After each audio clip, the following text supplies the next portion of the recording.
Assalamualaikum warahmatullahi wabarakatuh. Perkenalkan, nama saya Farah Islami Nurunisa dari AKT 8A.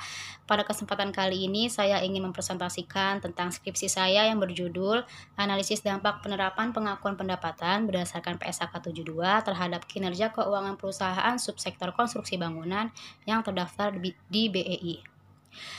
Selanjutnya, saya ingin menjelaskan mengapa saya melakukan penelitian ini.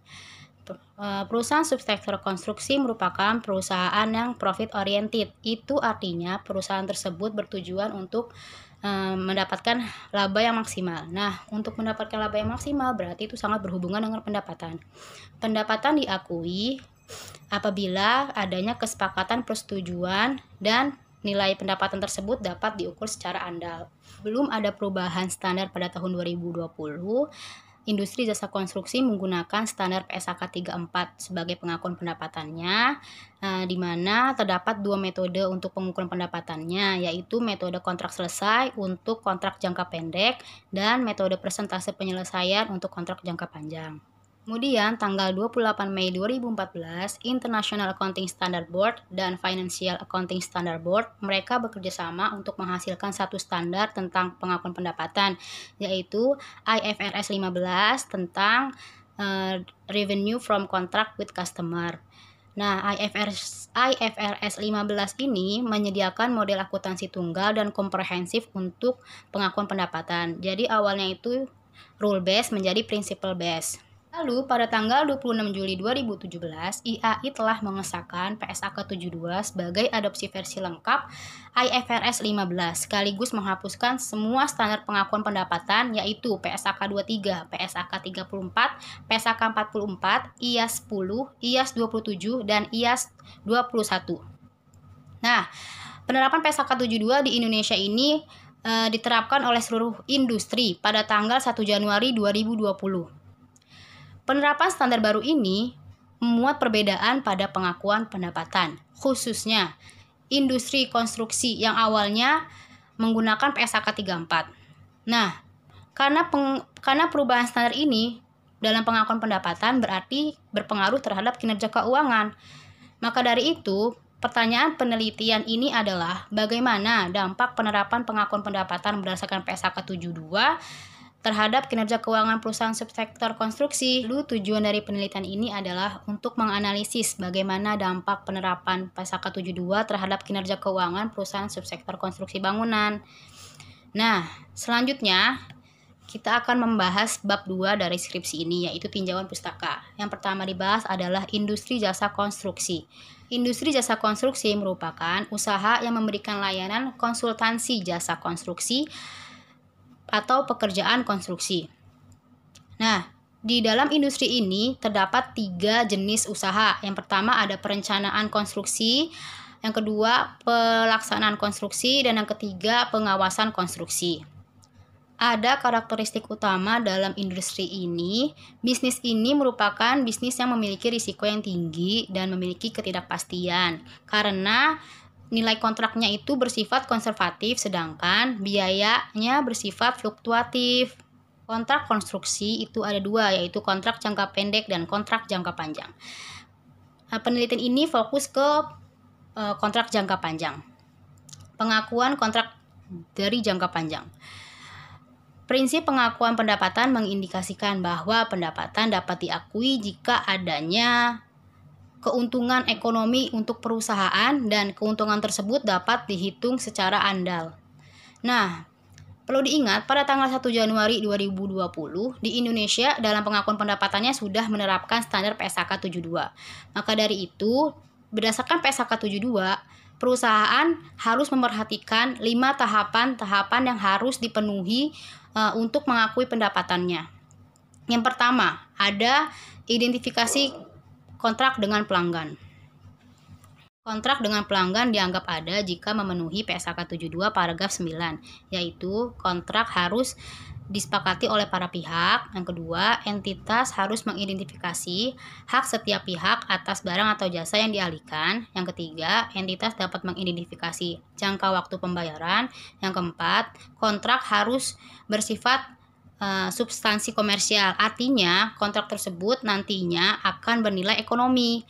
Yang terakhir, adanya kemungkinan besar perusahaan dapat menagih imbalan yang merupakan haknya. Dalam penelitian ini diasumsikan masing-masing perusahaan sudah memenuhi kriteria kontrak dengan pelanggan yang sudah disebutkan tadi. Lalu ada kombinasi kontrak dan modifikasi kontrak. Maksud dari kombinasi kontrak yaitu ketika ada dua atau lebih kontrak yang terjadi yang ditandatangani oleh pihak yang sama atau pihak yang berelasi pada waktu yang sama, itu bisa dikombinasi, bisa dikombine menjadi satu kesatuan kontrak atau menjadi kontrak tunggal. Kalaupun tidak memenuhi syarat yang tadi, berarti itu menjadi kontrak terpisah. Lalu kalau untuk modifikasi kontrak itu contohnya misalnya ada perubahan harga atau perubahan ruang lingkup. Maksudnya perubahan harga, apakah dari kontrak itu ada penambahan harga atau tidak. Lalu perubahan ruang lingkup itu maksudnya apakah dari kontrak itu ada penambahan kerja sehingga kontrak tersebut akan menambah nilai pekerjaannya gitu. Kalau kontrak sudah sesuai dengan PSHK 72, langkah seterusnya perusahaan harus menentukan kewajiban pelaksanaan. Maksudnya perusahaan janji kepada pelanggan untuk menyerahkan apa, jasa atau barang apa gitu. Nah, di sini ada kriteria 1 dan kriteria 2. Kriteria 1, barang atau jasa dapat dibedakan, dan kriteria 2, konteks dalam kontrak dapat dibedakan. Kalau kriteria kedua ini dipenuhi, berarti kewajiban pelaksanaan kontrak tersebut yaitu kewajiban pelaksanaan lebih dari satu atau kewajiban pelaksanaan terpisah. Kalau dia tidak memenuhi dua kriteria tadi, berarti kewajiban pelaksanaannya tunggal. Contoh kewajiban pelaksanaan lebih dari satu, misalnya kontrak itu terdiri dari menyerahkan jasa konstruksi dan jasa instalasi pemasangan listrik. Nah, itu kan dapat dibedakan, berarti itu kewajiban pelaksanaannya terpisah. Lalu contoh kewajiban pelaksanaan tunggal itu misalnya perusahaan janji untuk menyerahkan aset real estate. Aset real estate itu terdiri dari tanah dan bangunan. Nah, tanah dan bangunan itu pasti diserahkannya sekaligus kan. Maka dari itu pelaksanaan kewajibannya itu secara tunggal gitu. Nah, setelah perusahaan sudah menentukan kewajiban pelaksanaan, langkah selanjutnya perusahaan harus tahu kapan penyelesaian pekerjaan kewajiban pelaksanaan tersebut. Nah, kalau kewajiban pelaksanaannya itu lebih dari satu kali, berarti itu otomatis penyelesaiannya itu secara overtime atau sepanjang waktu dengan adanya pengukuran. Pengukurannya itu ada dua metode, yaitu metode output dan metode input. Metode output itu sangat kaitannya dengan melihat fisiknya, melihat hasil pekerjaannya. Kalau metode input, dia itu melihat dari biaya yang sudah dikeluarkan untuk pekerjaan tersebut. Contoh di industri jasa konstruksi yang memiliki kontrak jangka panjang, penyelesaiannya itu dihitung berdasarkan metode persentase penyelesaian. Nah, kalau untuk penyelesaian saat waktu tertentu, itu contohnya pada penjualan real estate. Jadi, perusahaan itu menyerahkan aset real estate saat asetnya tersebut sudah selesai dan sudah bisa dialihkan kepada pelanggan. Nah, selanjutnya ada tahap ketiga yaitu menentukan harga transaksi. Dalam menentukan harga transaksi, perusahaan harus memperhatikan komponen-komponen berikut. Yang pertama adalah imbalan variabel. Imbalan variabel itu contohnya kayak adanya bonus, adanya diskon, adanya kredit, terus adanya insentif, dan lain-lain. Lalu adanya pendanaan signifikan. Itu tuh contohnya adanya bunga dari jasa konstruksi akibat dari jarak waktu yang cukup lama antara penerimaan imbalan dengan penyelesaian pekerjaan. Nah, kalau di konstruksi itu bahasanya interest during construction. Lalu yang ketiga ada imbalan non variabel. Jadi si pelanggan itu ngasih uangnya bukan dalam bentuk kas. Lalu yang terakhir ada uang imbalan kepada pelanggan. Uang imbalan kepada pelanggan itu contohnya kayak voucher gratis belanja di mall gitu. Nah, jika komponen dari imbalan variabel itu banyak, lebih dari satu atau lebih dari dua, kayak misalnya ada denda, bonus, dan lain-lain, itu bisa menghitungnya dengan cara mengestimasi. Dan ada dua cara, yaitu expected value method dan most likely amount method. Kalau expected value method, dia itu menggunakan perhitungan rata-rata tertimbang, sedangkan kalau yang most likely method menggunakan angka yang paling memungkinkan dengan probabilitas yang paling sering terjadi. Nah, setelah harga transaksi sudah ditentukan, perusahaan mengalokasikan harga transaksi tersebut kepada kewajiban pelaksanaannya. Tahapan ini berlaku untuk kewajiban pelaksanaan yang lebih dari satu. Nah, yang harus perusahaan perhatikan adalah perusahaan harus bisa menentukan harga jual berdiri sendiri. Jika harga yang dapat diobservasi itu tidak tersedia, maka perusahaan harus menggunakan harga taksiran dengan tiga cara. Dengan pilihan tiga cara, yaitu yang pertama dengan menggunakan adjusted market assessment approach. Jadi perusahaan itu menggunakan pendekatan nilai pasar. Lalu yang kedua ada expected cost plus a margin approach. Jadi perusahaan itu menjumlahkan antara nilai ekspektasian dengan margin yang telah ditentukan. Lalu yang terakhir ada residual approach. Jadi itu selisih antara harga kontrak dengan harga yang dapat diobservasi. Selanjutnya tahapan terakhir adalah mengakui pendapatan. Kalau tadi kewajiban pelaksanaannya itu dilakukan secara overtime, berarti pengakuan pendapatannya perusahaan harus menentukan metode yang tepat untuk mengakui pendapatan. Lalu setelah ketemu metode yang tepat, baru bisa mengakui pendapatan. Contohnya di konstruksi itu biasanya perusahaan menggunakan metode persentase penyelesaian untuk mengakui pendapatannya. Nah, jika kalau dia tidak secara overtime, berarti pengakuan pendapatannya itu pada saat waktu tertentu, pada saat satu waktu gitu. Contohnya kayak penjualan real estate, penjualan aset real estate. Pengakuan pendapatannya itu dapat diakui jika aset tersebut sudah dialihkan kepada pelanggan dan pengendaliannya itu sudah berpindah kepada pelanggan. Lalu setelah pengakuan pendapatan, penelitian ini juga akan membahas kinerja keuangan dengan cara menghitung rasio-rasio. Rasio yang dipakai yaitu current ratio, debt to asset ratio, dan net profit margin ratio. Hingga kerangka penelitian saya yaitu sebelumnya perusahaan konstruksi menggunakan standar pengakuan pendapatannya itu dengan PSAK 34, lalu ada muncul standar baru yaitu PSAK 72, lalu penulis ingin melihat bagaimana dampaknya terhadap pendapatan, lalu setelah itu penulis ingin melihat bagaimana dampaknya terhadap kinerja keuangan perusahaan konstruksi yang terdaftar di BEI. Selanjutnya ada metode penelitian. Jenis penelitian ini adalah komparatif kuantitatif karena penulis ingin membandingkan kinerja keuangan sebelum dan sesudah penerapan PSAK 72 yaitu kuartal 1 2019 dengan kuartal 1 2020. Selanjutnya ada objek penelitian.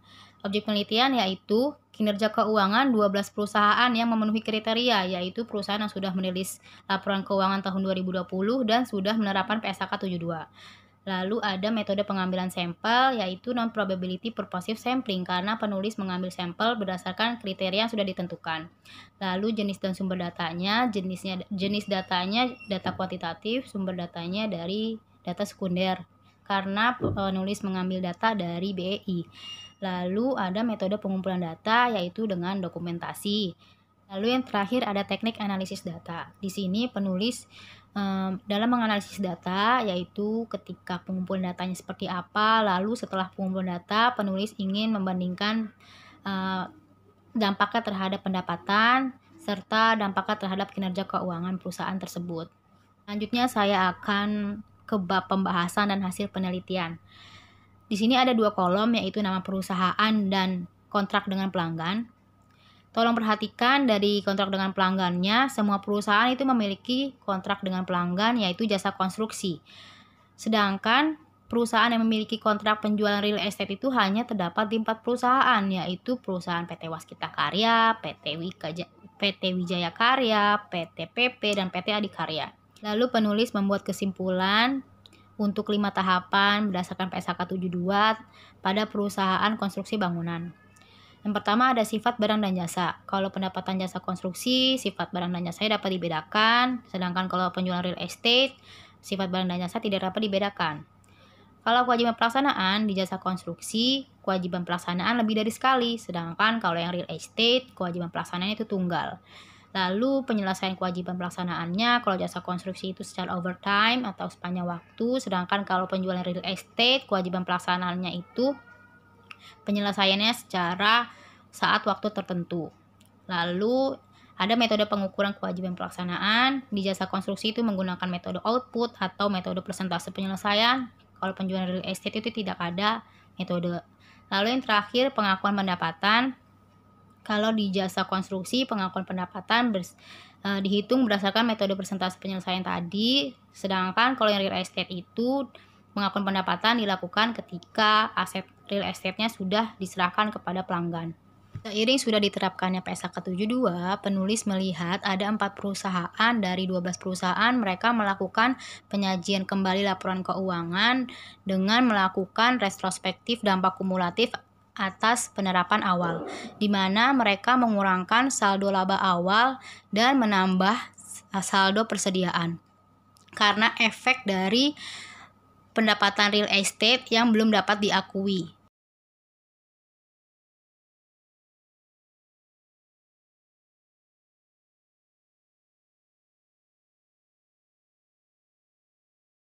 Selanjutnya, perhatikan pendapatan sebelum dan sesudah PSAK 72, yaitu di kuartal 1 2019 dan kuartal 1 2020.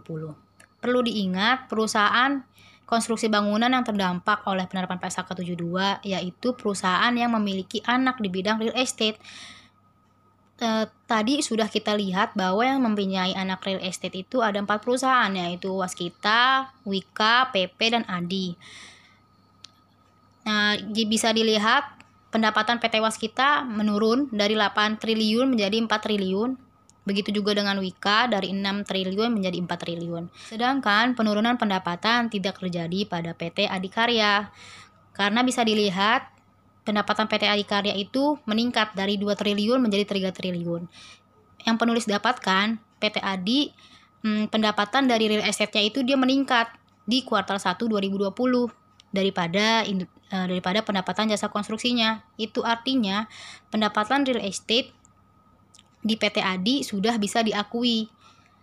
Meskipun sudah menerapkan PSAK 72, tapi karena real estate-nya sudah bisa diakui, berarti PT Adi sudah boleh mengakui pendapatannya. Selanjutnya, saya ingin melihat dampak penerapan PSAK 72 terhadap kinerja keuangan perusahaan yang terdampak tadi. Ada 4 perusahaan kan yang mempunyai anak real estate. Nah, itu ada PT Waskita dan teman-temannya. Coba dapat kita lihat di current ratio. Current ratio itu rumusnya total aset lancar dibagi total liabilitas lancar. Kita lihat Q1 19 ke Q1 20 mengalami penurunan. Hal ini disebabkan karena adanya penurunan arus kas masuk dan adanya kenaikan penerimaan uang muka dan pendapatan diterima di muka. Jadi total liabilitas lancarnya itu naik, sedangkan total aset lancar itu turun. Jadi hasilnya menurun current asetnya. Lalu selanjutnya ada debt to asset ratio. Rumusnya itu total liabilitas dibagi total aset. Bisa dapat kita lihat kalau debt to asset rasionya itu mengalami peningkatan karena tadi sudah sebelumnya saya jelaskan kalau total liabilitasnya itu ada peningkatan dan total aset ada penurunan. Selanjutnya ada net profit margin ratio. Rumusnya itu laba bersih dibagi total pendapatan.